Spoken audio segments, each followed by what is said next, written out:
मुख्यमंत्री अयोध्या क्लास ललितपुर में आपका स्वागत है। और हम पढ़ने जा रहे हैं इंटरनल सिक्योरिटी। और हम इंटरनल सिक्योरिटी में 4 लेक्चर ले चुके हैं। आज इंटरनल सिक्योरिटी का 5वां लेक्चर है और इसमें हम पढ़ेंगे कुछ चीज़ें। हम देख लेते हैं कि पिछली क्लास में हम क्या क्या पढ़ चुके हैं, वो देख लेते हैं एक बार।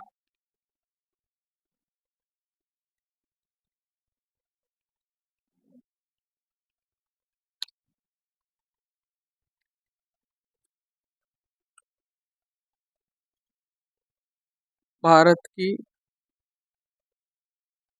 आंतरिक सुरक्षा के अंदर हमने पढ़ रहे थे। पहला एक चीज़ हमने पढ़ी थी जिसे बोलते हैं हम बॉर्डर मैनेजमेंट, जिसे बोलते हैं हम हिंदी भाषा में सीमा प्रबंधन। सीमा प्रबंधन, ठीक है। तो सीमा प्रबंधन के बारे में हम बहुत सारी चीज़ें देख चुके थे। सीमा प्रबंधन क्यों ज़रूरी है, सीमा प्रबंधन के कौन कौन से घटक हैं, और सीमा प्रबंधन के लिए हमने कौन कौन से मेजर टैकल लिए, कौन कौन से देश के साथ हमने कौन कौन सी चुनौतियां, यानी हम बात करें तो स्थलीय सीमा से रिलेटेड जो भी चीज़ें थी उन चीज़ों को हम क्या है, हम उन चीज़ों को पढ़ चुके हैं। ठीक है। पिछली 4 क्लासों में हम आंतरिक सुरक्षा के सीमावर्ती क्षेत्रों से संबंधित चुनौतियों को, हम स्थलीय सीमा संबंधी चुनौतियों को हम पढ़ चुके हैं। और आज हम शुरू करेंगे जलीय सीमा या बोलें तो कोस्टल सिक्योरिटी, जिसे बोलें तो समुद्री सीमा से आने वाली चुनौतियां कौन कौन सी हैं उन सब को, क्योंकि इनको 2008 के बाद देखा गया तो बहुत ज़्यादा इम्पोर्टेंस इनकी बढ़ गई है। जब 26/11 अटैक हुआ मुंबई पर, जब से यानी समुद्री सुरक्षा या बोलें तो जलीय सुरक्षा बहुत महत्वपूर्ण हो गई है। तो इस चीज़ के लिए देखेंगे तो हम सीमावर्ती में बात करें तो हम स्थल के अंदर बहुत सारी चीज़ें पढ़ चुके हैं। यानी सीमा प्रबंधन में कौन कौन सी चीज़ें पढ़ चुके हैं अपन। पहली चीज़ हम पढ़ चुके हैं, सबसे पहला यदि आप देखेंगे तो हमने पढ़ा था भारत एवं चीन।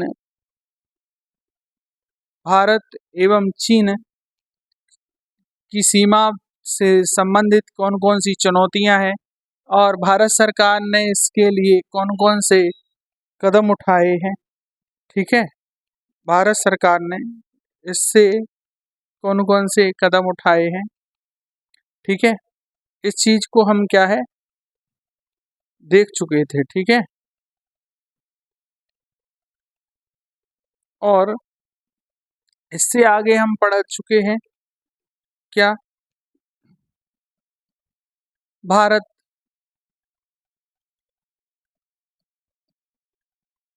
भारत पाकिस्तान, और हम पढ़ चुके हैं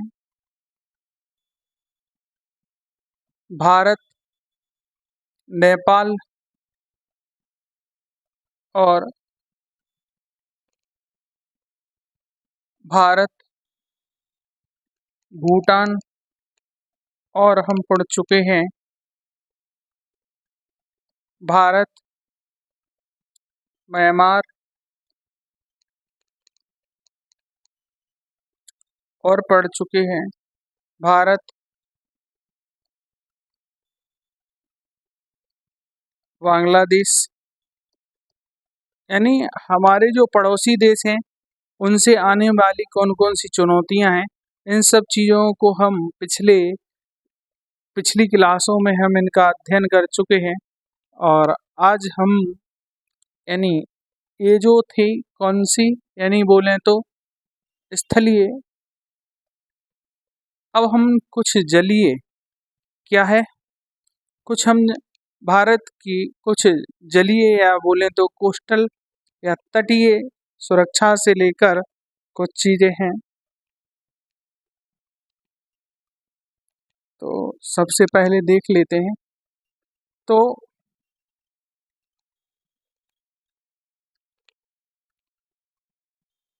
यहाँ हम बात करें कि भारत की जलीय सीमा, तो हमने बताया था कल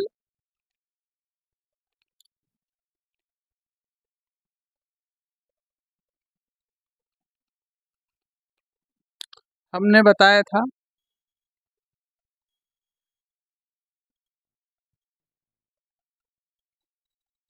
भारत की कुल जलीय सीमा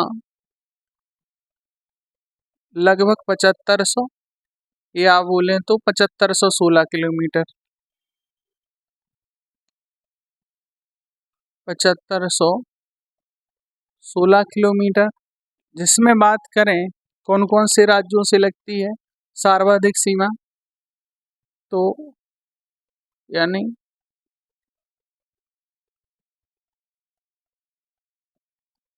भारत के 9 राज्य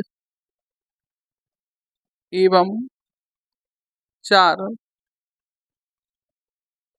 केंद्र शासित प्रदेशों के साथ, ठीक है, प्रदेशों के साथ, ठीक है। और बात करें तो इसमें कौन कौन से राज्य हैं, राज्यों की बात करें तो सबसे पहले मिलेगा हमारा गुजरात, ठीक है, गुजरात कि मैं जो देख रहा था इससे कैसी राइटिंग आ रही है,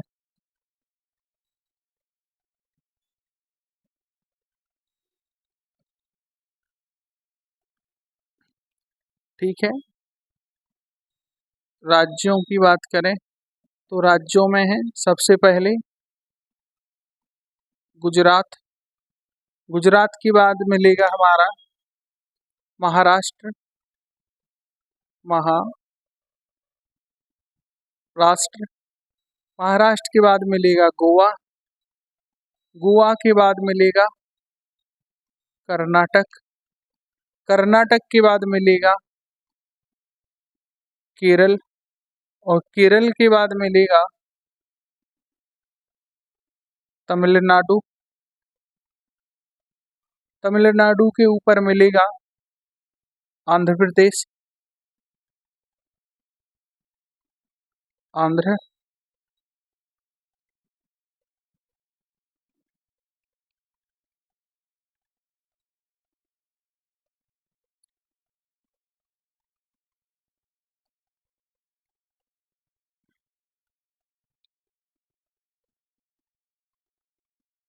आंध्र प्रदेश, और आंध्र प्रदेश के ऊपर मिलेगा आपका उड़ीसा, उड़ीसा के ऊपर मिलेगा जिसे हम बोलें तो पश्चिम बंगाल, पश्चिम बंगाल, ठीक है। ये हमारे राज्य हो गए। देखिए 9 राज्य होंगे, गुजरात यानी गुजरात 1, महाराष्ट्र 2, गोवा 3, कर्नाटक 4, केरल 5, तमिलनाडु 6, आंध्र प्रदेश 7, उड़ीसा 8 और पश्चिम बंगाल 9। तो राज्यों की बात करें तो 9 राज्य, और केंद्र शासित प्रदेश यूटी कौन कौन हो गए, 4 यूटी हैं। तो यूटी में देखो सबसे पहले मिलेगा यहाँ पे दादर नागर हवेली और दमन एवं दीव, जिसे बोलें तो दादर नागर हवेली एंड दमन एवं दीव। ठीक है, ये पहला हो गया। इसके नीचे आओगे तो यहाँ केरल में एक जिला है जिसे बोले तो माहे। दूसरा मिल जाएगा आपको कहें तो, ये माहे जिला है वो है किसका, पांडुचेरी का, पांडुचेरी। इसके बाद यहाँ आओगे अरब सागर में तो तीसरा मिलेगा जिसे बोलते हम लक्षद्वीप। यहाँ आओगे चौथा मिलेगा जिसे हम बोलते हैं अंडमान निकोबार, अंडमान एवं निकोबार द्वीप समूह। ठीक है, अगर मैं ओवरऑल बात करूं कि सर्वाधिक सीमा किसकी साझा होती है यूटी और राज्यों में, तो वो सर्वाधिक सीमा साझा होती है किसकी, अंडमान निकोबार की। अगर मैं केवल राज्यों में बात करूं कि सर्वाधिक सीमा किसकी साझा होती है, तो वो होती है सर्वाधिक राज्यों में गुजरात की। ठीक है, और गुजरात के बाद जो होगी वो किसकी होगी, आंध्र प्रदेश की। और सबसे कम जो सीमा साझा होती है यहाँ देखोगे तो आपको यहाँ पर मिलेगा गोवा। ठीक है, यहाँ मिलेगा गोवा। ठीक है, तो सारा सबसे कम सीमा किसकी मिलेगी, गोवा की। यहाँ देखिए तो ये है गुजरात, ये है महाराष्ट्र, ये है गोवा, ये है कर्नाटक, ये है केरला, ये है तमिलनाडु,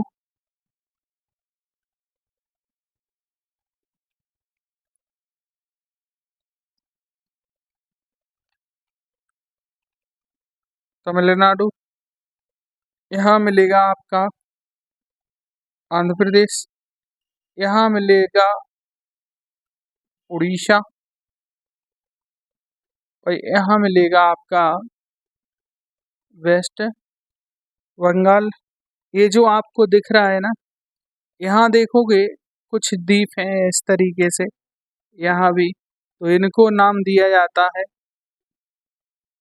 ये, यहाँ इनका नाम है दादर, नागर हवेली एंड दमन दीव। ये ठीक है, यहाँ जो मिलेगा इसका नाम है लक्षद्वीप। और ये जो दिख रहा होगा ये है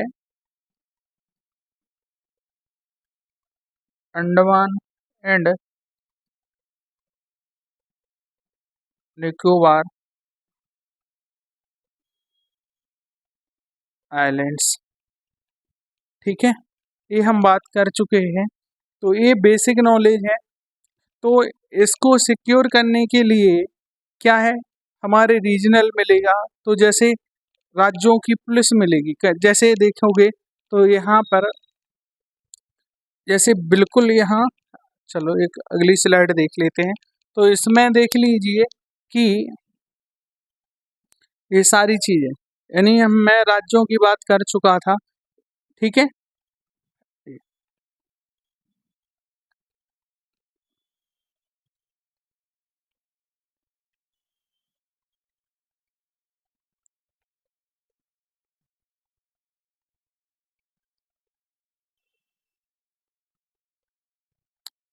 ये देखिए ये जो है यहाँ कि अभी ये भारत का जो बॉर्डर है ना, देखो तो भारत के बॉर्डर को हम देखें तो यहाँ से ये और यहाँ तक ये जलीय है। ठीक है, आप देखोगे तो यहाँ पे हमारा बॉर्डर एक जैसा नहीं है। कैसा, एक जैसा नहीं है। तो इसके लिए एक लाइन खींची जाती, क्या बोलते हैं इसे? इसे बोलते हैं बेस लाइन।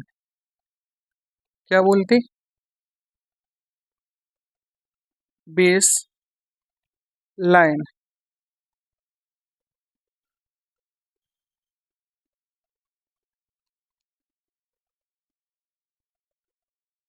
बेस लाइन, इसी को बोलते हम आधार रेखा। आधार रेखा वह रेखा होती है जैसे टेढ़े मेढ़े क्षेत्रों को, ठीक है, और ये जो मैं बता रहा हूँ वो अनक्लोज के अनुसार, अनक्लोज, अनक्लोज को बोलें तो अनक्लोज को बोलते हैं हम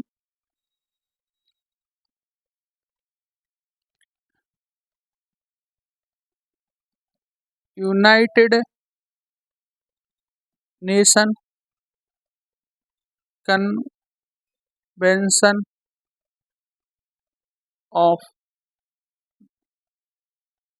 लॉ ऑफ सी,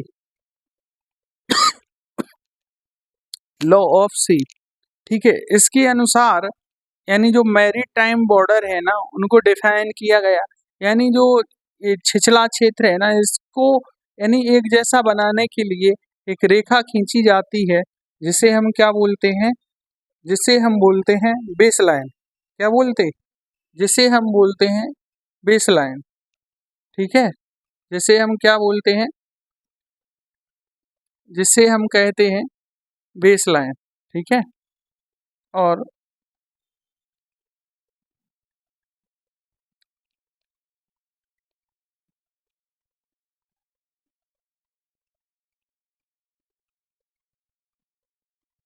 इसे हम बोलते हैं बेस लाइन, जिसे बोले तो पेन चेंज कर रहा हूँ इसे बोलते हम बेस लाइन, जिसे बोले तो आधार रेखा। यहाँ बेस लाइन, आधार रेखा। आधार रेखा के बाद देखोगे यहाँ से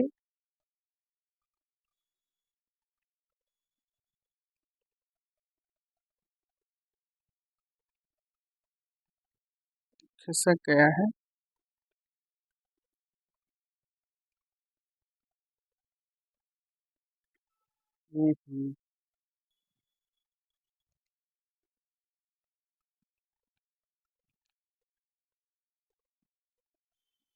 देखो मैं बता रहा था कि यहाँ से जो छिछला क्षेत्र है यहाँ से इसको एक समान बनाने के लिए हमने क्या खींची गई है, जिसे हम बोलते हैं बेस लाइन, ठीक है, जिसे हम बोलते हैं क्या, आधार रेखा, ठीक है। आधार रेखा से हम कितने नॉटिकल माइल दूर, यानी बोले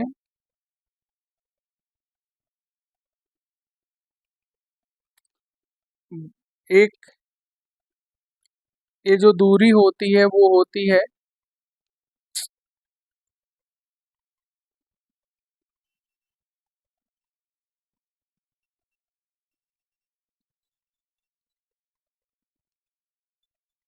वो होती है 12 नॉटिकल माइल। कितनी? यानी 12 नॉटिकल मील, ठीक है। इस रेखा को हम क्या कहते हैं, इसे बोलते हैं हम टेरिटोरियल जोन। क्या बोलते हैं? टेरिटोरियल जोन, ठीक है। इसे हिंदी में मुझे नहीं पता, और इसकी जो यानी कितनी होती है, 12 नॉटिकल माइल, ठीक है, बेस लाइन से, ठीक है। और फिर आगे आओगे तो, और ये ऐसे नहीं कि पूरे में मिलेगी, कहाँ, पूरे में ऐसे देखोगे, मैं अलग अलग कलर से ड्रॉ कर देता हूँ इस तरीके से। ये आपको क्या मिल जाएगी, ये मिल जाएगी आपकी आधार रेखा, जिसे sorry territorial zone. Territorial zone के बाद मिलेगा आपको, जिसे हम बोलें तो कंटिगुनियस, क्या, कंटिगुनियस जोन, ठीक है। वो मिलेगा यहाँ से कितनी दूरी पर, वो मिलेगा यानी बोलें तो 24 नॉटिकल माइल। कितना, 24, 24 नॉटिकल माइल,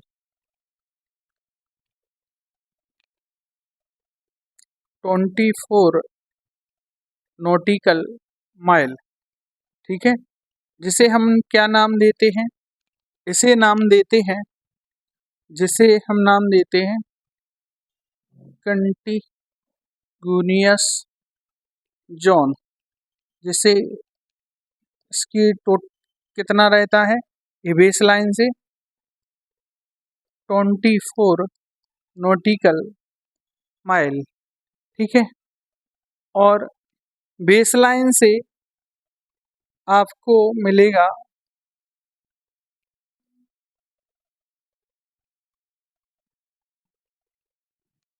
जो मिलेगा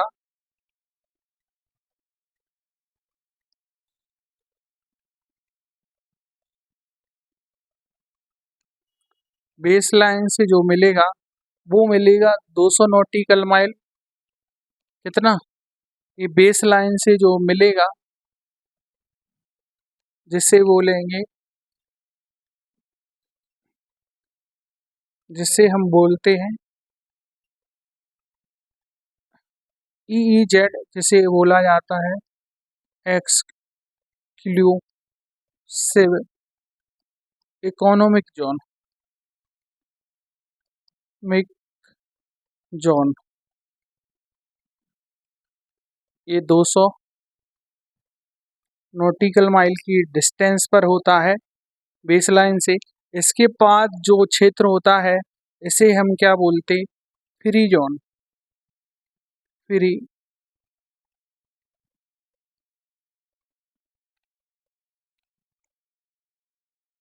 जिसे हम बोलते फ्री जोन, ठीक है, स्वतंत्र क्षेत्र बोलते हैं।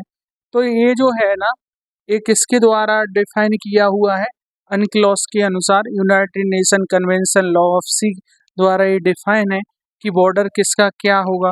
तो देखो, ये जो बॉर्डर है ना, यहाँ हमारा पूरा क्या है, जिसे बोलते हैं हम टेरिटोरियल जोन, ठीक है। टेरिटोरियल जोन में हमारा संपूर्ण जो भी हमारे मिनरल्स हैं, या जो भी हम करें यहाँ, कुछ भी न्यूक्लियर टेस्ट, कुछ भी चीज़ें हम यहाँ कर सकते हैं, ठीक है। और जो 24 नॉटिकल माइल है, यहाँ पर मिलने वाले सी, और यानी जो सी माइंस हैं, और समुद्री, जैसे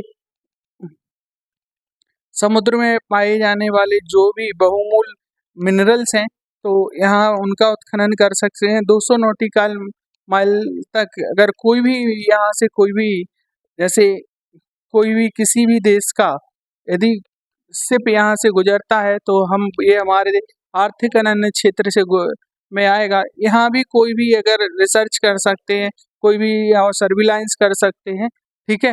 अगर कोई व्यक्ति यहाँ से गुजरता है, तो यहाँ से हम उसे क्या कर सकते हैं, उससे हम क्या, यानी टैक्स ले सकते हैं, यहाँ रुकने का चार्ज ले सकते हैं, और बिना परमिशन के इन क्षेत्रों में प्रवेश वर्जित है, ठीक है ना।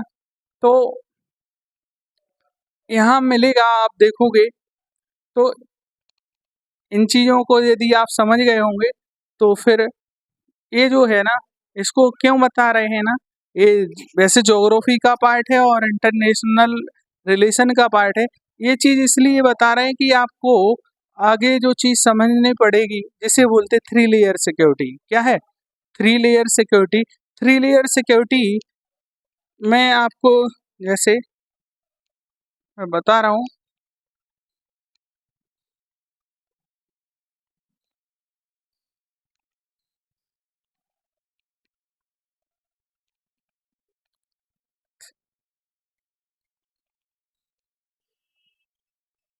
ठीक है, मैं बताता हूँ आपको 3 लेयर सिक्योरिटी, यही बता देता हूँ। तो देखोगे इस टेरिटोरियल जोन में जो मिलेगी वो यानी राज्यों की पुलिस मिलेगी। तो ये फर्स्ट सिक्योरिटी हो गई, यानी राज्यों की पुलिस। यहाँ पे देखोगे यानी कंटिन्यूअस जोन में जाओगे तो मिलेगा कौन, कोस्ट गार्ड। क्या मिलेगा, कोस्ट गार्ड। और एक्सक्लूसिव इकोनॉमिक जोन में जाओगे तो इसकी सीमा पर मिलेगा जिसे बोलते इंडियन नेवी। क्या बोलते, इंडियन नेवी। तो ये है 3 लेयर सिक्योरिटी। क्या है, 3 लेयर सिक्योरिटी। तो 3 लेयर सिक्योरिटी में मैंने आपको क्या बताया कि आपका यानी जो टेरिटोरियल यानी टेरिटोरियल जोन जो होगा वहाँ आपको कौन मिलेगा, स्टेट पुलिस। क्या मिलेगी, state police plus coast guard management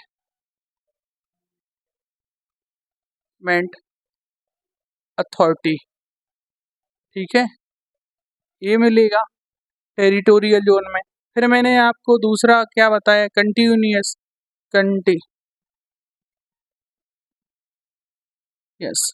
zone, जिसमें आपको क्या क्या मिलेगा, कंटिन्यूअस जोन में आपको मिलेगा जिससे बोलते इंडियन कोस्ट गार्ड। क्या बोलते, इंडियन कोस्ट गार्ड। ठीक है, इसके बाद मैंने आपको क्या बताया, एक्सक्लूसिव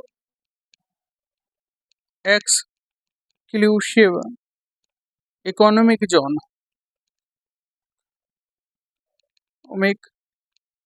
जोन जिसे EEZ बोलते। क्या बोलते, EEZ बोलते हैं।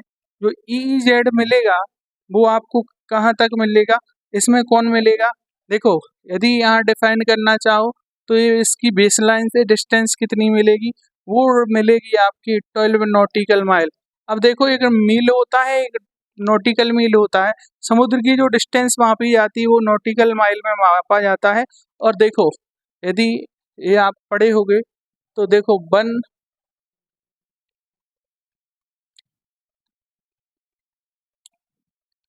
यानी बात करें तो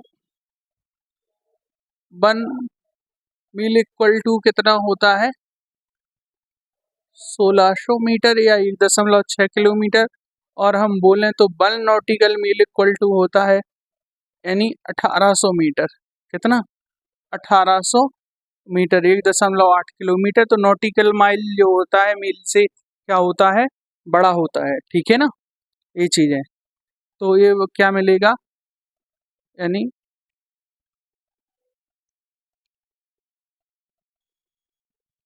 ये मिलेगा आपका 12 नॉटिकल मील। और ये जो मिलेगा कहाँ से, बेस लाइन। बेस लाइन को हिंदी में आधार रेखा बोलते। इन्हें मुझे हिंदी में नहीं आता, आप हिंदी में लिख लेना। ये मिलेगा किससे,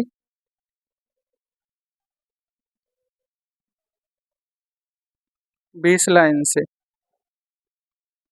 बेस लाइन से कितनी डिस्टेंस मिलेगी, 24 नॉटिकल माइल।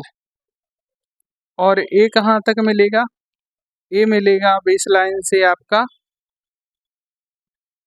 ये मिलेगा आपका 200 नॉटिकल माइल। ठीक है, और यहाँ हमारी जो मिलेगी वो मिलेगी इंडियन नेवी। देखो इसे मैं बता यहाँ यानी मैं एक एक चीज बता चुका हूँ। टेरिटोरियल जोन में मिलेगा कौन, स्टेट पुलिस मिलेगी, कोस्ट गार्ड मैनेजमेंट अथॉरिटी मिलेगी। ठीक है, यहाँ आओगे तो यानी कंटिन्यूअस जोन में कौन मिलेगा, इंडियन कोस्ट गार्ड। और एक्सक्लूसिव इकोनॉमिक जोन जिसे बोलते हैं आर्थिक अनन्य क्षेत्र, और आर्थिक अनन्य क्षेत्र में कौन मिलेगा, वो मिलेगी हमारी कौन, जिसे बोले तो इंडियन नेवी। ठीक है, इंडियन नेवी। ठीक है, ये सारी चीजें हम क्या है अभी डिस्कस कर चुके हैं। आपको पता होना चाहिए कि इंडियन नेवी कहाँ मिलेगी। ठीक है,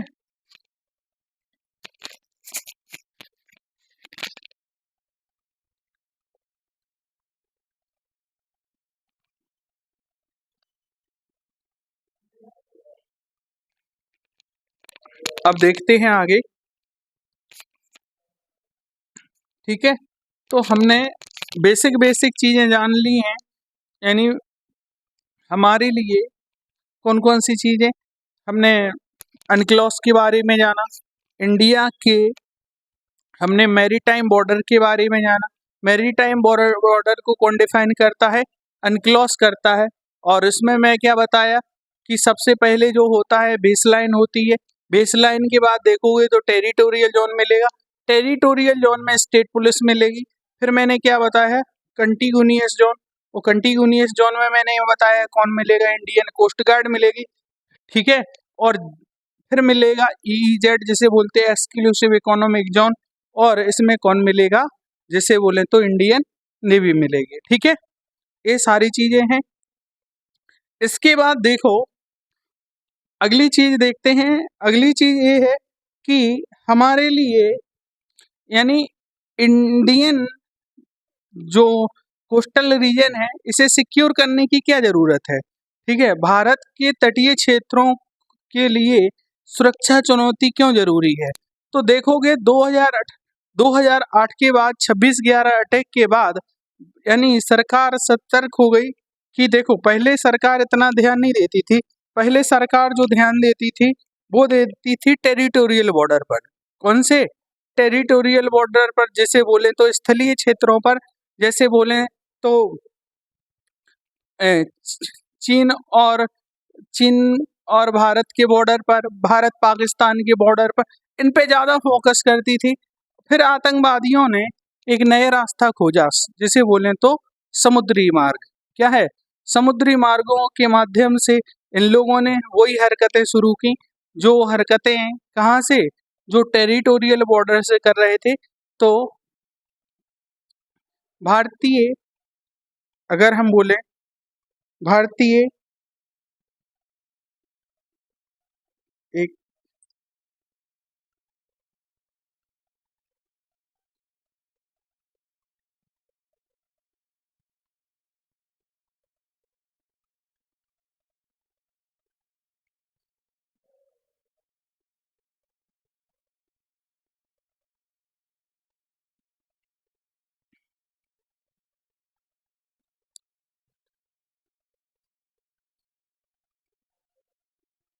अब ठीक है, तो हम पढ़ रहे हैं इसमें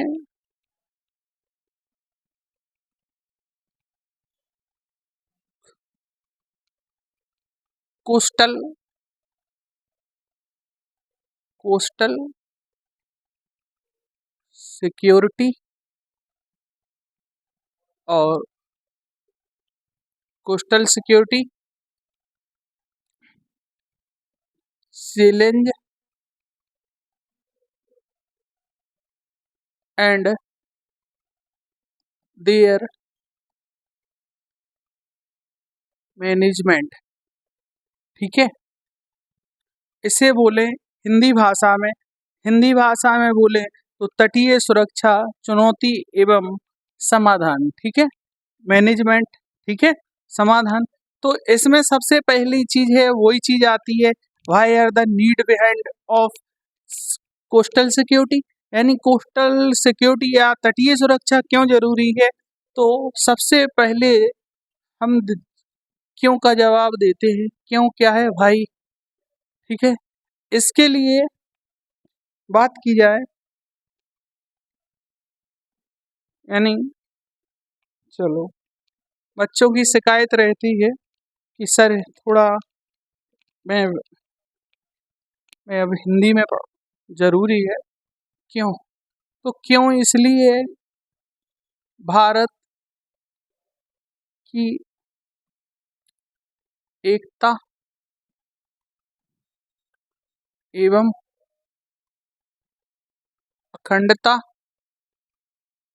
तथा संप्रभुता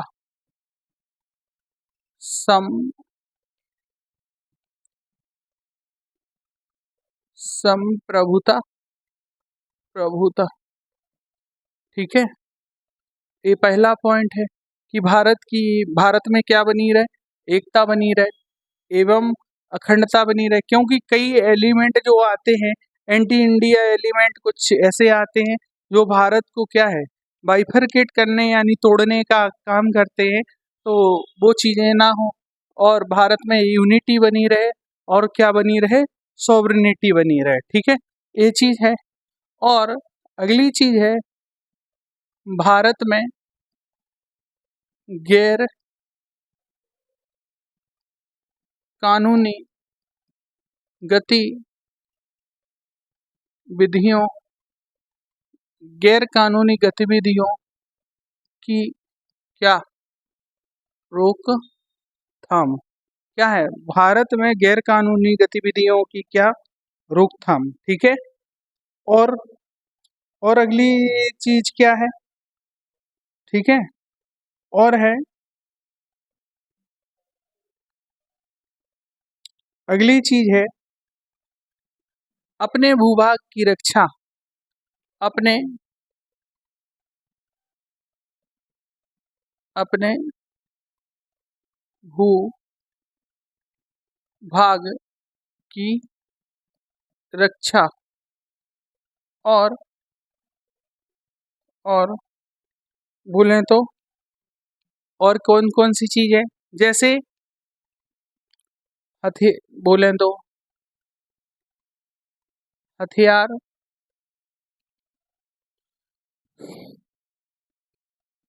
हथियार और ड्रग्स।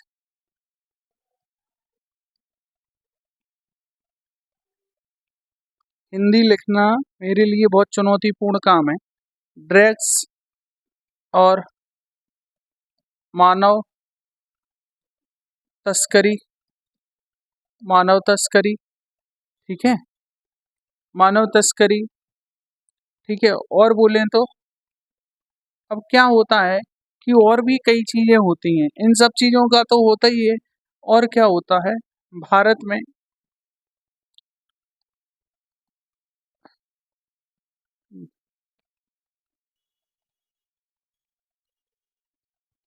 भारत में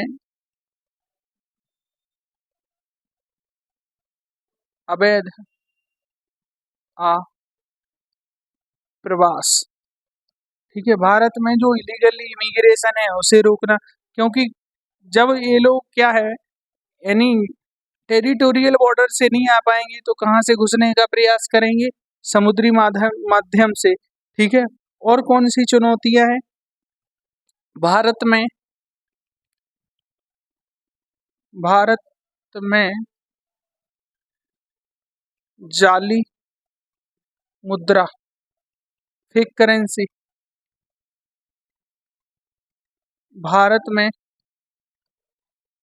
आतंकवाद, आतंकवाद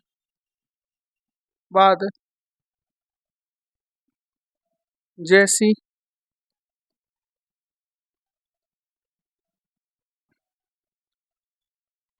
आतंकवाद जैसी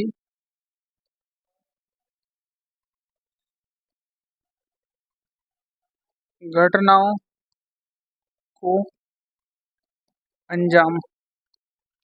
ठीक है, भारत में आतंकवादी जैसी घटनाओं को क्या अंजाम। ठीक है,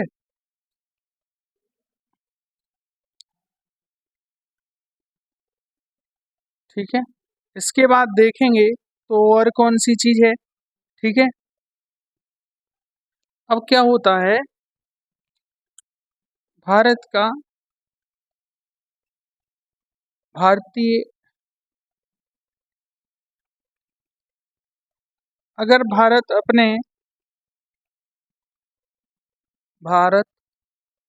को अपने तटीय एवं द्वीपीय भागों की रक्षा। अगर क्या नहीं होगा, अगर भारत क्या है, यदि भारत क्या नहीं करेगा, अपने तटीय क्षेत्र की रक्षा नहीं करेगा और अपने द्वीपों के लिए सिक्योरिटी प्रोवाइड नहीं करेगा ना, तो ये जो है ना, वो किससे इन्फ्लुएंस हो जाएंगे, जो फॉरेन पावर है ना, यानी फॉरेन पावर से इन्फ्लुएंस हो जाएंगे।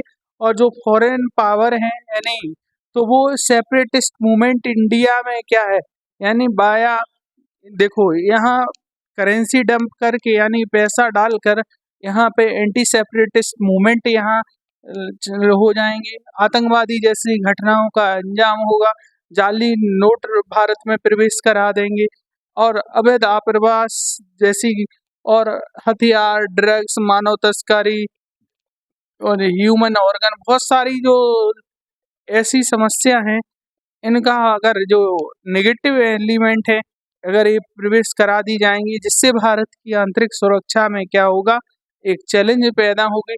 ठीक है, तो ये इसलिए है, ठीक है, यानी ये चीजें हैं इसलिए हैं।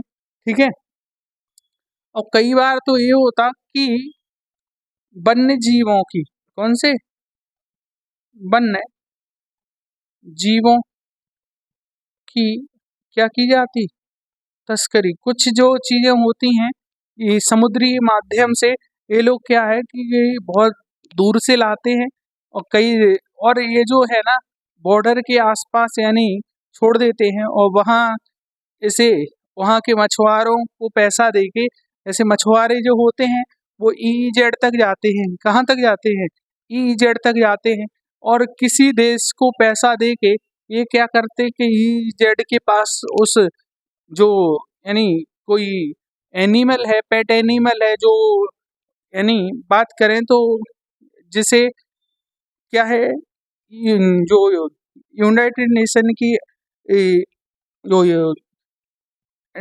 यानी बोले तो इंडेंजर्ड या क्रिटिकली इंडेंजर्ड, ठीक है, एक्सटेंस कैटेगरी के कुछ एनिमल है ना, तो उन्हें क्या काम करते हैं, इनका कोचिंग की जाती, क्या की जाती, कोचिंग की जाती है, यानी तो इन सब चीज़ों को रोकने का भी भारत सरकार क्या करती है, प्रयास करती है, काहे के माध्यम से, यानी इंटरनल्स, क्योंकि इससे बाधा उत्पन्न होगी। ठीक है, ये सब चीज़ें क्या रहेंगी, हमारी चुनौतियां हैं। तो हमने इंटरनल कोस्टल सिक्योरिटी क्यों जरूरी है, ये सारी चीज़ें देख ली। भारत की एकता, अखंडता एवं संप्रभुता को बनाए रखने, भारत में गैर कानूनी गतिविधियों को रोकने के लिए, ठीक है, और अपने भूभाग की रक्षा करने के लिए, भारत में हथियार और ड्रग्स, मानव तस्करी और वन जीवों की, ठीक है, क्योंकि अब देखो जब चीज़ें क्या है, इंडिया में बायो टेरिटोरियल बॉर्डर नहीं आएंगी तो वो कहाँ से आएंगी, कोस्टल से। ठीक है, भारत में अवैध आप्रवास होगा, जाली करेंसी आएगी, आतंकवाद जैसी घटनाएं। अगर एग्जाम्पल लिखना चाहो मेंस में तो लिख देना 26/11 अटैक 2008। ठीक है, भारत सरकार ने 26/11 अटैक के बाद कोस्टल सिक्योरिटी पर ध्यान दिया। ठीक है, तो ये चीजें, ये तो हमारे क्या हो गए, यानी चैलेंज है, क्या है, ये चैलेंज है। और अब हम इससे मैनेजमेंट के लिए क्या है देखते हैं, कौन कौन से भारत सरकार ने क्या है कदम उठाए। तो सबसे पहले देखेंगे, ठीक, तो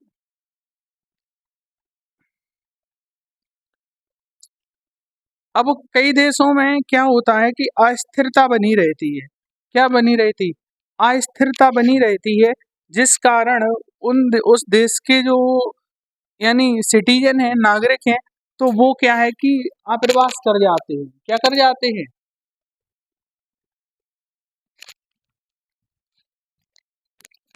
वो आप्रवास कर जाते हैं। ठीक है, वो आप्रवास करेंगे, तो आप्रवास करेंगे, कहाँ करेंगे, तटीय क्षेत्रों में, तटीय जहाँ यानी पड़ोसी देशों में, जो नेबर नेशन है इनमें। तो इससे क्या होगा, ये चीजें होगी। ठीक है, तो हमने आपको इसका नोट्स मिल जाएगा आपको। ठीक है, और इसमें देखते हैं और भी कुछ चीजें होती हैं।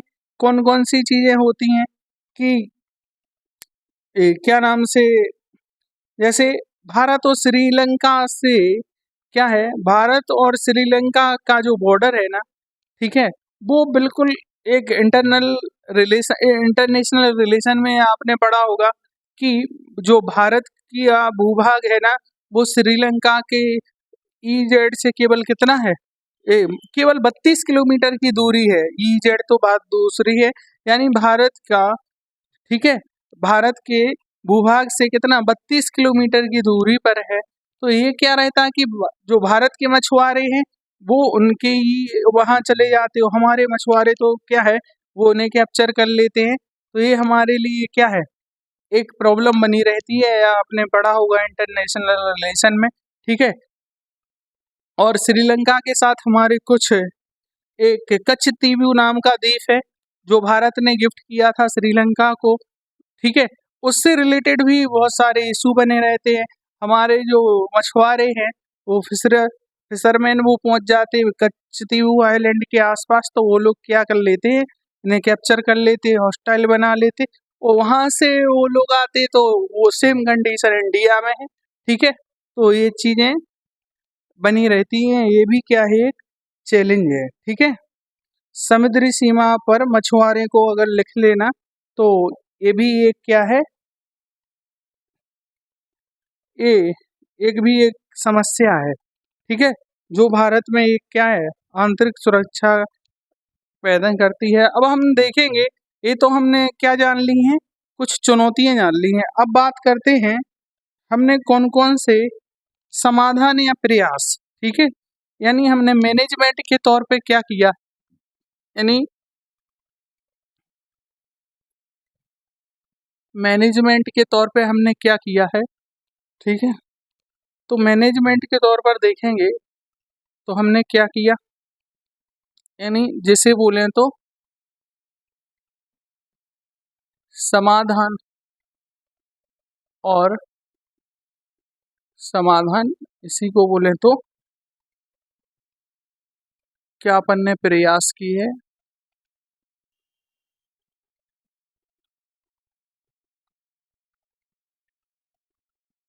समाधान और प्रयास, ठीक है।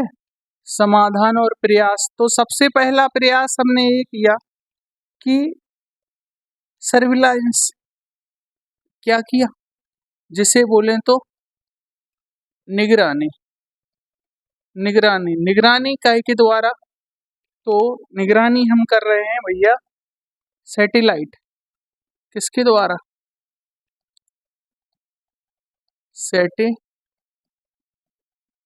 सैटेलाइट, और काय के द्वारा 3 लेयर सिक्योरिटी, 3 लेयर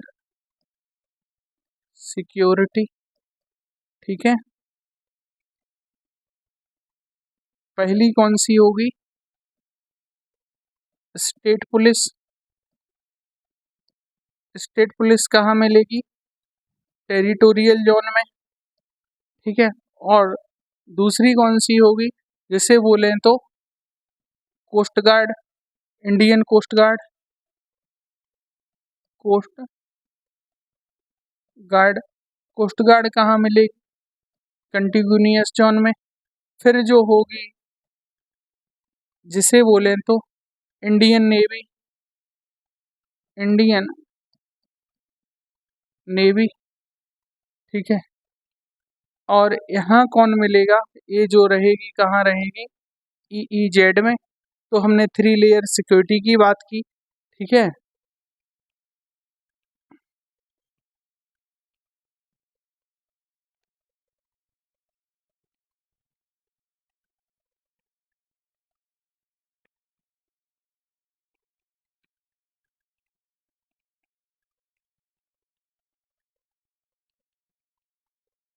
तो 3 लेयर सिक्योरिटी की बात कर ली, और देखते हैं और हमने कौन कौन से प्रयास किए हैं। तो अगला हमने प्रयास किया है क्या, आप जैसे सागरमाला,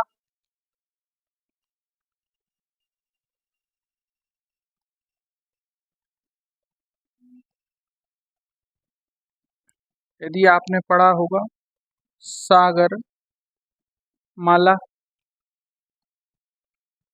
एक देखो इनिशिएटिव चलाया था जिसका नाम है सागर, क्या है, सागर, ठीक है। ये सागरमाला परियोजना में क्या हो रहा है कि हम इंडियन कोस्टल रीजन का क्या कर रहे हैं, इंडियन कोस्टल रीजन का क्या कर रहे हैं, हम विकास कर रहे हैं, ठीक है। किस योजना के तहत, सागरमाला परियोजना के तहत। इसमें क्या हम इंफ्रास्ट्रक्चर जिसे बोलें तो हिंदी भाषा में इंफ्रास्ट्रक्चर को क्या बोलते, कुछ संरचना बोलते हैं, ठीक है। इंफ्रास्ट्रक्चर, इंफ्रास्ट्रक्चर, ठीक है। इंफ्रास्ट्रक्चर का क्या कर रहे हैं हम, निर्माण। इंफ्रास्ट्रक्चर में क्या देख रहे हैं, तो जो कोस्ट है या बोलें तो सी पोर्ट, सी पोर्ट है, इनको व्यवस्थित किया जा रहा है, ठीक है। और इसके साथ साथ कोस्टल रीजन में क्या हो रहा है, रोड, ताकि कनेक्टिविटी क्या हो, बेटर से बेटर हो सके। यहाँ पे देखा जाए और किस चीज़ का हो रहा है, जिसे बोलें तो नेटवर्क, क्या होता, नेटवर्क की बात की जा रही है।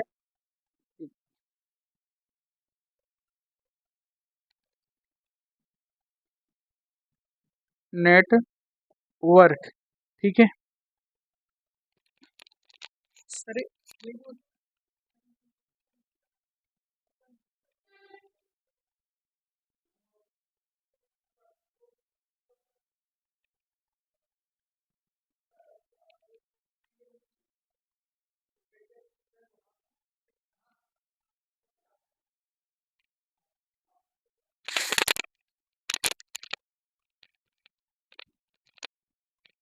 ठीक, ठीक है।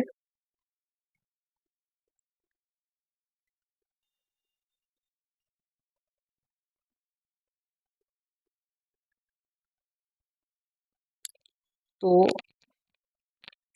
हम बात करें तो एक हम क्या, सागरमाला परियोजना के बारे में हम जान चुके हैं कि इसमें हम क्या करेंगे, इंफ्रास्ट्रक्चर का क्या करेंगे, विकास करेंगे, ठीक है। और दूसरा है सागर, क्या है, सागर। तो सागर के बारे में जानते हैं कि सागर है क्या, ठीक है। तो ये मध्य प्रदेश वाला सागर नहीं है, ठीक है। सागर ये कोस्ट, क्या है, सागर कोस्ट,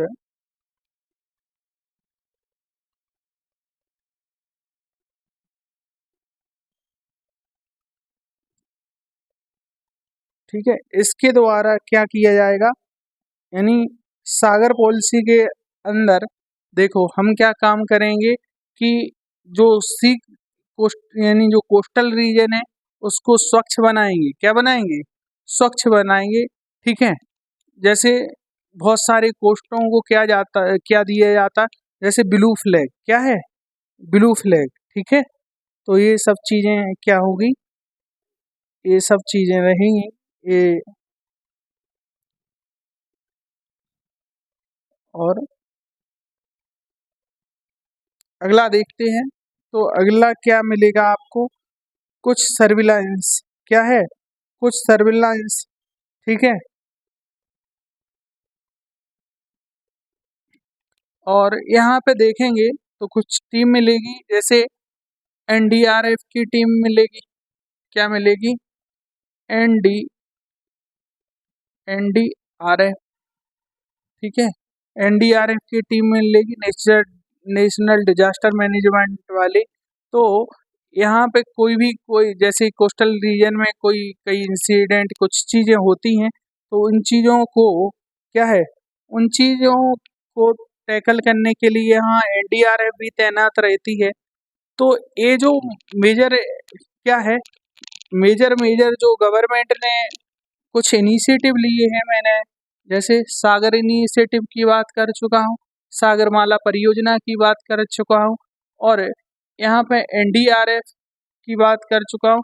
और गवर्नमेंट क्या कर रही है कि ब्लू इकोनॉमी, क्या यानी ब्लू इकोनॉमी को फोकस कर रही है, ठीक है। और जिससे बोले तो सी यानी ओशियन, ओशियन यानी ब्लू इकोनॉमी का अगर संबंध पूछा जाए तो काय से है, वो है ओशियन से, एक किससे, समुद्र से। तो इसमें जैसे समुद्र में पाई जाने मिनरल, जब मिनरलों का उत्खनन होगा तो वहाँ पर प्रेजेंस होगी तो वहाँ से जो घुसपैठ जैसी समस्या हैं उनका क्या हो जाएगा, यानी अंत हो जाएगा, ठीक है। वो चीज़ें होंगी ही नहीं, ठीक है ना। ये सारी चीज़ें क्या है, आपको मैंने कुछ आपको मोटे मोटे क्या बता दिए, समाधान बता दिए। और क्या कर सकते हैं, यानी वही पेट्रोलिंग, क्या पेट्रोलिंग जिसे बोलें तो गश्त, गश्त लगा सक गश्त हो। और भी बहुत सारी चीज़ें हैं, क्या है, और भी बहुत सारी चीज़ें हैं जो मेजर मेजर टैकल कर सकते हैं। तो मैंने आपको क्या है, ये सारी चीज़ें बता चुका हूँ। और आज पूरा अगर कुछ बचा होगा तो मैं बता दे रहा हूँ। यानी आज हमने पढ़ा है भारतीय कोस्टल रीजन से रिलेटेड कुछ ये तथ्य, और हमने ये मैं बता ही चुका हूँ, यानी ये continental self exclusive economic zone, internal water continuous zone, ये मैं बता ही चुका हूँ, टेरिटोरियल जोन, ये सारी चीज़ें मैं बता चुका हूँ। बेसलाइन से देखो यहाँ तक ये सारी चीज़ें मैं जो है पिछले में डिफाइन कर चुका हूँ कि देखो ये जैसे समुद्र का जो ऐसे टेढ़ा एड़ा क्षेत्र होता है ना, तो एक लाइन खींच देते हैं जिसे क्या बोलते हैं, बेस लाइन, जिसे बोला जाता है आधार रेखा। इसके अंदर जो वाटर होता है इसे बोलते हैं इंटरनल वाटर, क्या बोलते हैं, इंटरनल वाटर बोलते हैं, ठीक। और यहाँ से 12 नॉटिकल माइल, क्या 12 नॉटिकल माइल तक का जो क्षेत्र होता है उसे टेरिटोरियल जोन बोलते हैं। टेरिटोरियल जोन कहाँ से, यानी बेस लाइन से। और मैं बता चुका हूँ यहाँ से 24 नॉटिकल माइल तक की दूरी को क्या बोलते हैं, कंटिन्यूस जोन बोलते हैं। इसके बाद बोलें तो 200 नॉटिकल माइल तक की दूरी को हम क्या बोलते हैं, जिसे बोला जाता है एक्सक्लूसिव इकोनॉमिक जोन। इसके बाद होता है फ्री जोन, जैसे आउटसाइड टेरिटोरियल सी जोन बोलते हैं। यहाँ पे यानी 200 नॉटिकल माइल के बाद सभी देशों का उन जो भी यहाँ पर कोई भी चीज़ मिलेगी तो सबका बराबर अधिकार है, जो रिसर्च करेगा वो पाएगा, ठीक है ना। यहाँ पे लेकिन जो क्या है उस भूभाग का ही अधिकार है, जैसे भारत की बात करें तो भारत का ही अधिकार है, ठीक है। ये चीज़ें क्या हो है, ये चीज़ें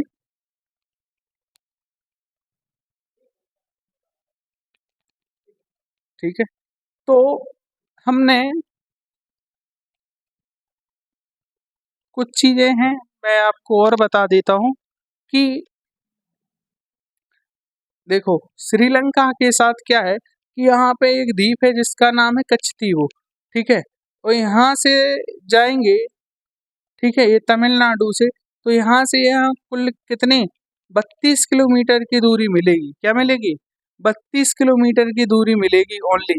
तो क्या है कि ये हमारे मछुआरे यहाँ जाते हैं तो ये हॉस्टाइल बना लेते, इनके मछुआरे यहाँ जाते हैं तो इसे हम हॉस्टाइल बना लेते।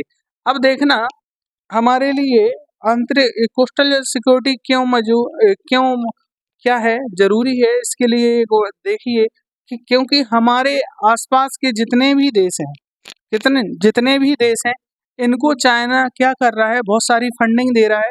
यहाँ देखोगे तो यहाँ से चाइना का एक क्या आ रहा है, CPEC, सी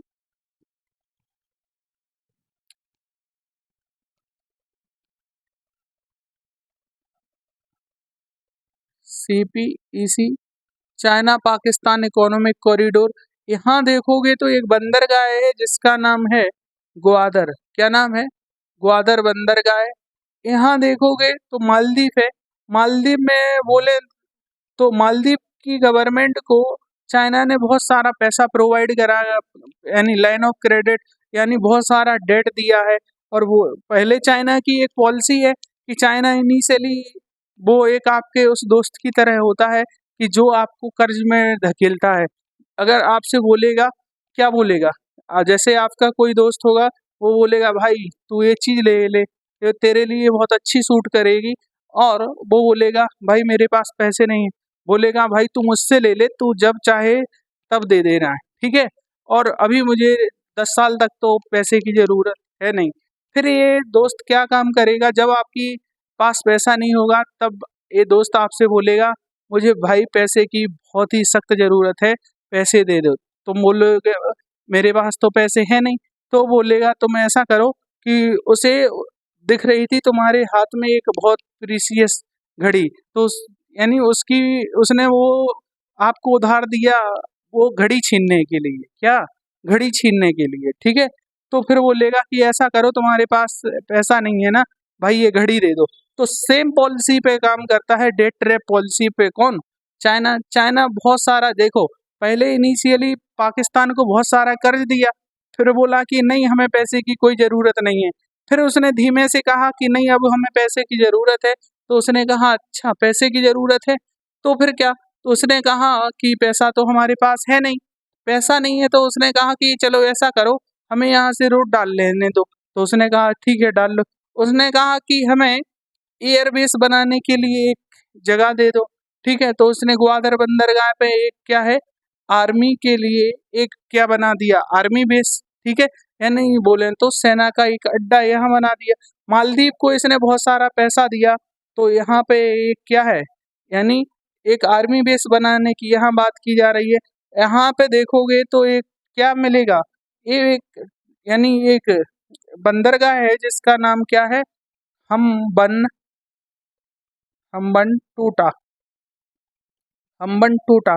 अब श्रीलंका को इतना पैसा दिया, इतना पैसा दिया कि बहुत पैसा दिया। क्या है? यानी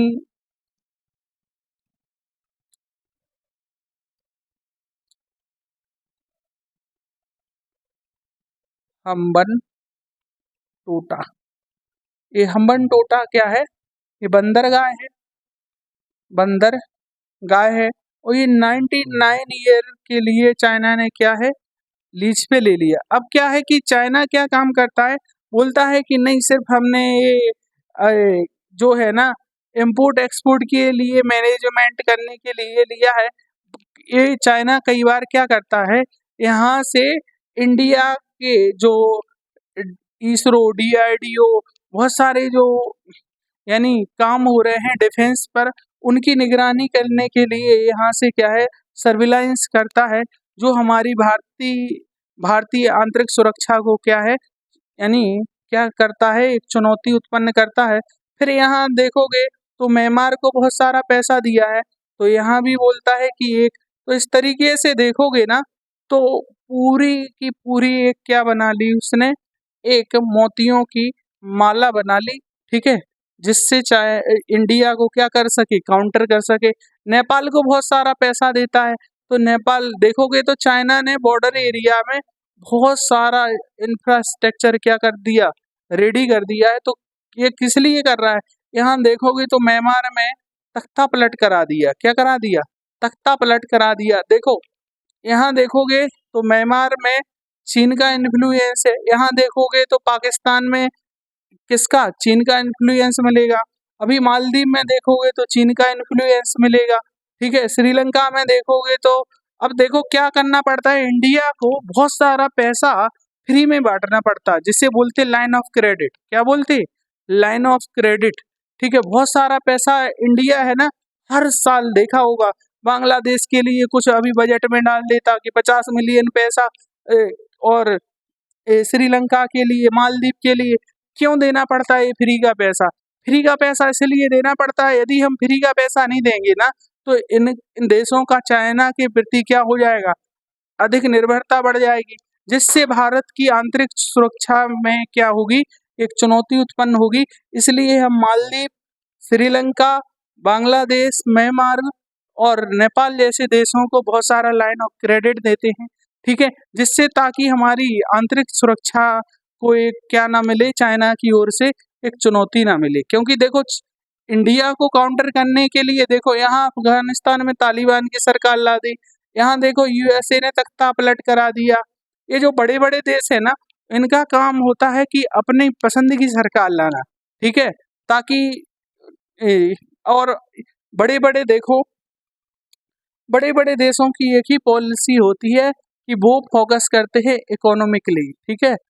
अगर देखोगे पीस रहेगी, क्या रहेगा, यदि पीस रहेगी तो कोई वेपन खरीदेगा, यदि बात करें, यदि पीस रहेगी, क्या यदि पीस रहेगी तो कोई मिसाइल खरीदेगा, कोई कोई एंटी यानी कोई एंटी ड्रोन सिस्टम या एंटी मिसाइल सिस्टम, ठीक है, कोई कोई जैसे S-400, S-300, S-500, ठीक है, और पैट्रियट मिसाइल, थर्ड सिस्टम, ठीक है, इन चीजों को कौन खरीदेगा, कोई नहीं खरीदेगा यदि पीस रहेगी। तो ये देश क्या काम करते हैं कि बहुत सारा पैसा डंप करते हैं इन देशों में इंसर्जेंसी होगी, एक दूसरे देश को उकसाएंगे, उकसाने से क्या होगा, वॉर होगा तो क्या बढ़ेगा, यानी वॉर होगा तो इनका डिफेंस जो इक्विपमेंट है ना वो बिकेगा, जिससे क्या है, पूरा मार्केट रन होगा। ये जो इकोनॉमिकली देश हैं वो इस यानी इस तरीके से काम करते हैं, ठीक है।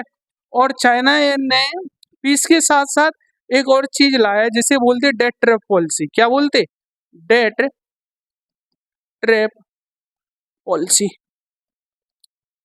इस पॉलिसी में ये क्या काम करता है कि पहले बहुत सारा पैसा उधार देता है, क्या है, बहुत सारा पैसा उधार देता है गरीब देशों को, और गरीब देशों को पैसा उधार देता है, उधार देने के बाद ये बोलता है कि हम आपसे 10-20 साल तक कोई पैसा नहीं मांगेंगे, ठीक है, 10-20 साल तक आपसे हम कोई पैसा, यानी ये कह देता कि 100 साल तक हम आपसे कोई पैसा नहीं मांगेंगे, ठीक है। फिर ये क्या काम करता है, देख लेता है कि ये देश है ना इस पैसे को ऐसी जगह निवेश करे। अब चाइना कुछ गाइडलाइंस जारी करेगा कि आप इस पैसे से ये चीज करिए। अब वो ना तो ज्यादा इंफ्रास्ट्रक्चर पे काम करने देगा, वो फालतू का पैसा खर्च करा देगा, क्या है, फालतू की जगह वो पैसा खर्च करा देगा। और इस पैसा जब वो पैसा खर्च करा देगा तो इससे क्या होगा, फिर इसकी निर्भरता और बढ़ जाएगी, ये बोलेगा और पैसा ले लो, और पैसे के बदले ये बोलेगा कि चाइना से फ्री ट्रेड करो, क्या है, चाइना को एक वो फ्री ट्रेड एग्रीमेंट कर लेगा। फ्री ट्रेड जैसे बोल देगा श्रीलंका से कि चाइना से आने वाला कोई भी ऑब्जेक्ट आइटम है ना उस पर कोई कस्टम ड्यूटी नहीं लगेगी, ये फ्री में बिकेगा, और जो हम यहाँ असेंबल करेंगे वो यहाँ पे हम क्या नहीं देंगे, टैक्स नहीं देंगे। इससे जो यहाँ का रीजनल ब्रांड होगा ना वो सरवाइव ही नहीं कर पाएगा, और पूरी तरीके से यहाँ की इकोनॉमी चाइना पर क्या हो जाएगी, बेस्ड ऑन चाइना हो जाएगी, ठीक है। यहाँ की सरकारों कौन बनेगी, क्या बनेगी, वो कौन डिसाइड करेगा, चाइना डिसाइड करेगा। सेम इसी तरीका से यही है debt trap policy. Debt trap policy में फंसाया जाता है गरीब, जैसे आप लोगों ने देखा होगा बहुत सारी चीजें, ठीक,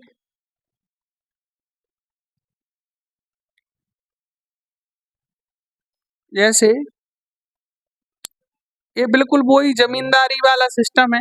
एक मैं खाली पेज लेता हूँ फिर मैं आपको बता रहा हूँ कि कैसे क्या होता है, ये चाइना की इकोनॉमी कैसे काम करती है, चाइना की पॉलिसी क्या काम करती है। भारत में एक सिस्टम चलता था जिसे बोले तो जमींदारी। क्या चलता था, जमींदारी, जमींदारी, ठीक है। एक जमींदारी सिस्टम था, यहाँ एक जमींदार व्यक्ति रहता था। जमींदार व्यक्ति जो रहता था वो क्या काम करता था कि इसके पास बहुत ये लेंडर होता था, यानी ये बहुत सारा पैसा क्या पर देता था, ब्याज पर देता था। तो ये क्या काम करता था, लोगों को बताता था कि हमसे पैसा उधार लो, यदि आपके पास पैसा नहीं है हमसे पैसा उधार लो, ठीक है। तो ये जो कृषक लोग था, कृषक वर्ग था या मजदूर, ठीक है, जिसे बोले तो कृषक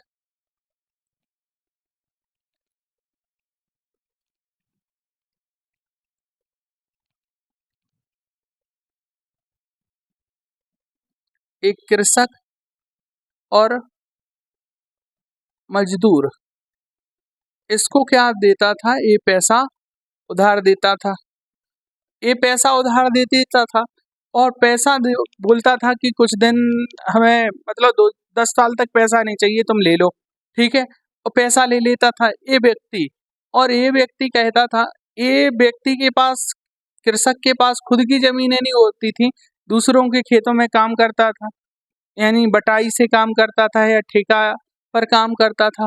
कई बार ये होता था कि अकाल आ जाता था, क्या आ जाता था, अकाल आ जाता था, अकाल आ जाता तो कोई जो रहता था ना, इतना उत्पादन हो नहीं पाता था, तो वो जो भूमि उसने काय पर लेके रखी है, यानी उधारी पे लेके रखी है, तो वो नुकसान होगा, एक इनका ब्याज देना है उस पर नुकसान होगा, तो ये व्यक्तियों को क्या बना लेगा, यानी अपना गुलाम बना लेगा। इसके बीवी बच्चे जो है ना, इसके यहाँ काम करेंगे, ये नौकरी चाकरी का क्या कराएगा, काम कराएगा। ये कभी क्या, यानी इन यानी अकाल पड़ेगा तो एक और कर्ज में क्या हो जाएगा, और कर्ज में फंस जाएगा। सेम चाइना का सिस्टम है, और कर्ज में फंसेगा तो ये जो है ना, इसके जो ये बच्चे हैं ना, वो क्या हो जाएंगे, यानी एक तो मेंटली डिस्टर्ब हो जाएंगे, मेंटली डिस्टर्ब होने के साथ साथ क्या होगा कि ये लोग क्या काम करेंगे कि ये अशिक्षित रह जाएंगे, क्या हो जाएंगे, ये जो बेसिक नीड है उनको फुलफिल नहीं कर पाएंगे, जैसे अशिक्षित हो जाएंगे, अशिक्षित के साथ साथ जो बेसिक नीड है वो फुलफिल नहीं कर पाएंगे, जैसे बोलें तो हॉस्पिटल का घर नहीं बना पाएंगे, दुनिया भर की चीजें हैं वो नहीं कर पाएंगे, और एक समय ये क्या बन जाएंगे, यानी एक समय ये क्या करने लगेंगे, शराब पीने लगेंगे, और जुआ जैसी चीजों में, जुआ शराब और जो क्राइम जैसी चीजों में क्या है इन्वॉल्व हो जाएंगे, और ये क्या बन जाएंगे, एक समय अपराधी, क्या बन जाएंगे, अपराधी। कहाँ से चीज शुरू हुई थी, वही चीजें हैं। अब मैं पाकिस्तान के केस में बता रहा हूँ, ये पाकिस्तान है, चीन है, क्या है, ये जमींदार नहीं है, ये कौन है, चीन, और ये जो कृषक नहीं है ये कौन है, पाकिस्तान। पाकिस्तान ने लोन लिया, अब इनके यहाँ अकाल के तौर पर माने तो हुआ बहुत सारा करप्शन, क्या हुआ, बहुत सारा करप्शन, करप्शन होगा तो वहाँ की सरकार बदलेगी, तो इसे और कर्ज की जरूरत पड़ेगी, और डेट की जरूरत पड़ेगी, और डेट पड़ेगा तो जो यानी इकोनॉमी है तो वो क्या होगी, बहुत कमजोर होती जाएगी, उस वहाँ की जो करेंसी है वो बहुत ही डेवलूट होती जाएगी, और यहाँ यानी डॉलर के सापेक्ष बहुत ही कमजोर हो जाएगी। वहाँ पे क्या बढ़ेगा, इससे क्राइम बढ़ेगा, आपने देखा होगा। तो जो बलूचिस्तान वाला रीजन है वो चाइना को क्या करेगा, अब जैसे ये व्यक्ति अपराधी बन गया तो वो किसकी वजह से अपराधी बना, वो बना चीन की वजह, यानी जमींदार की वजह से। तो यहाँ के जो लोग हैं, जैसे कहाँ बलूचिस्तान वाले, वो किस पर अटैक करते हैं, वो अटैक करते हैं चाइना के इंजीनियर पर, चाइना के जो वहाँ पे आर्मी है रहती है उस पर, ठीक है। इसका तो ये क्या है, ये पूरा प्रोसेस है, मैंने आपको एक एग्जाम्पल के तौर पर समझाया है, ठीक है।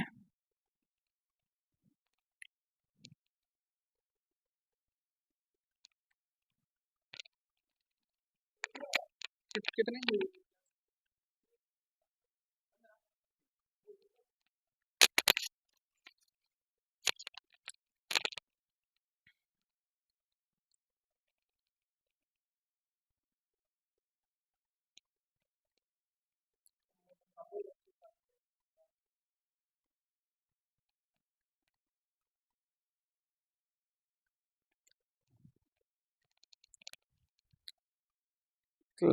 माइक चालू है।